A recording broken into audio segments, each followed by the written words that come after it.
Alright guys, so welcome back to a brand new video. Today's video we're going to be looking at a new gaming headset from PDP. If you're familiar with them at all, they made the Afterglow headsets. They make a lot of gaming accessories and peripherals and stuff like that, and they've actually had some impressive gaming headsets in the past. But they finally decided to revamp their lineup, and so today we're going to be looking at the PDP wireless level 50s.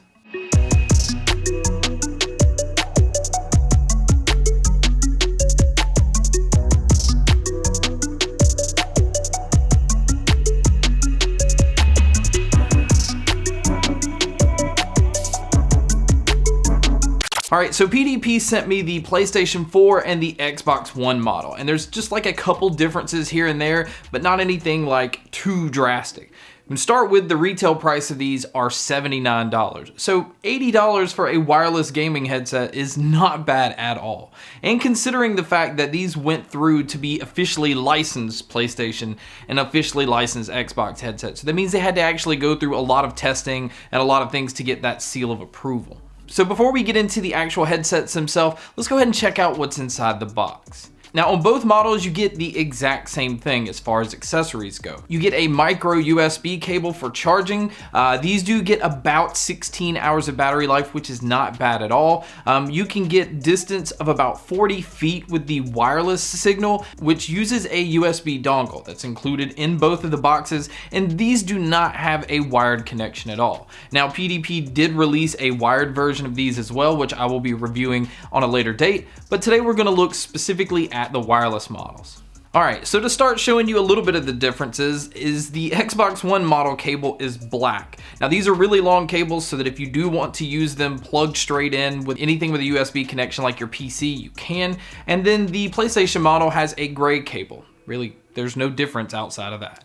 Now the dongles are a little bit different too. The Xbox One is more of a squared off on the edges model, and it's a matte black, where the PlayStation 4 model kind of has a rounded edge and a glossy look to them. Now again, I don't know if they're purposely trying to just do these things so that you can kind of tell the difference between one and the other, but they both function the same. They're both 2.4 gigahertz connection. You're getting the same 40 feet distance that you can go away from them, so there's no difference other than the look. Alright, now the headsets themselves. These to me is where a little bit of difference comes in. I mean, honestly, they do look exactly the same, except on the PlayStation model, you can see the PlayStation logo on the edge of these, and they actually have the PlayStation logo inside the ear cups as well, as to where the Xbox One doesn't have any Xbox marking on it at all. And so that's a little weird considering the PlayStation ones was able to have the look on them. And I'm surprised that they released these where there's no lighting like they used to have with their Afterglow or the AG9 headsets, but it is very sleek. I love the gray and black. That's just a color preference that I like. It just looks simple. It's not over the top, and it doesn't look ridiculous for a gaming headset. Now you can see inside where the adjustments are made. It's the cables that's kind of coiled up, and on the PlayStation it's blue, and on the Xbox One model it's green.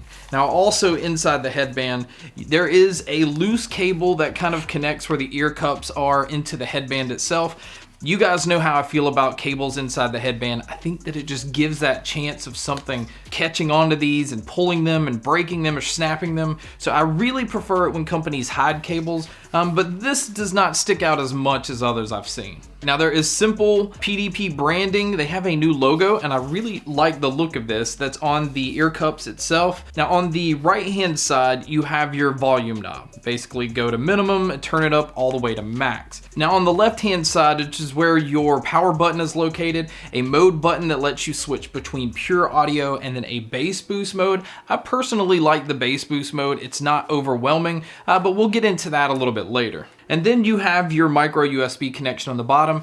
Now here's one difference that I don't understand why one has it and the other one doesn't. In the Xbox One model, on the left hand side, they added a game chat wheel. So basically you can balance how much of the game you want to hear and then how much of the chat you want to hear. You're not able to do that with the PlayStation 4 model. To me, that's a little odd.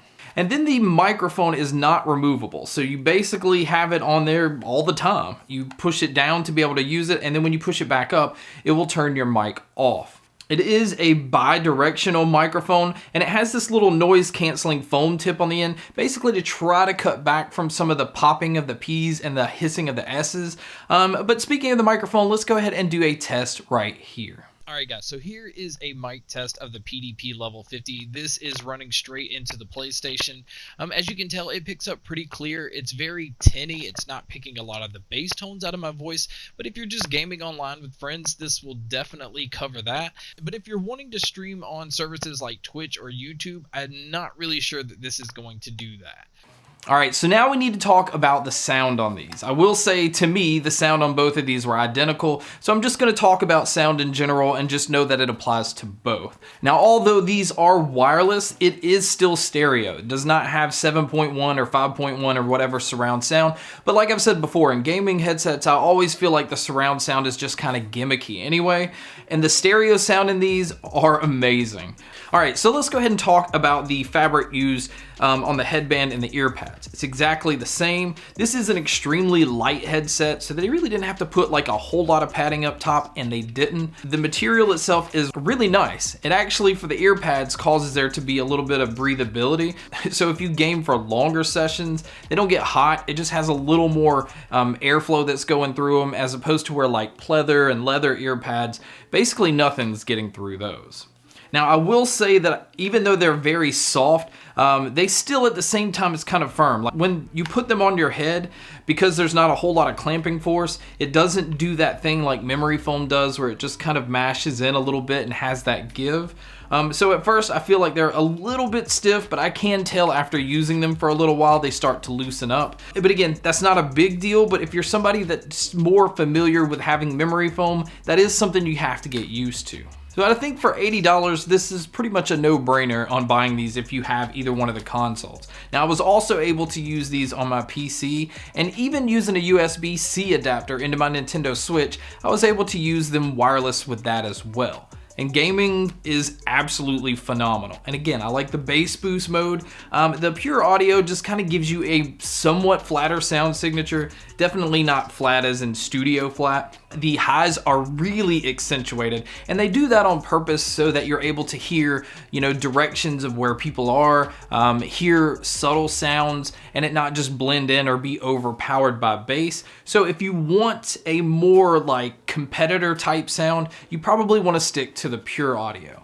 Now, if you want something a little more exciting, a little more thump to feel explosions and gunshots and stuff like that, that's probably where you want to bump to the bass boost mode. That was the one I enjoyed the most, and it sounded absolutely incredible. And not just with games, it sounded amazing with music, it sounded amazing with movies. So if you're somebody that does a lot of your media on your console or either your PC, for $80, you can have all of that covered in this headset. But like I said, the presence of the bass is what I enjoyed. Now, I am a bass head, so I'm kind of biased towards that, but I really enjoy it when companies can still do bass and also have crystal clear highs at the same time.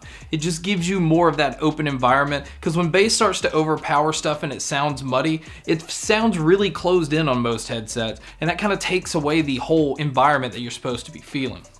These did not have an issue with this. I'm not sure how PDP is able to give you that kind of sound, make it wireless, and only be $79. Now, these don't officially come out until February 18th. They're gonna be available on PDP's website and officially at GameStop. I will put a link below if you are interested in checking out any more info on these. I do wanna thank PDP for sending these out so early. I'm having a blast with them. So guys, that is my review of the PDP Level 50 wireless model. I highly recommend them. Again, they don't come out till February 18th, but you can probably go ahead and pre-order them or at least look up some more info on them below. Thank you guys so much for checking out this video. Thank you guys so much for checking out all the other videos. And as always, guys, make sure to stay tuned for more.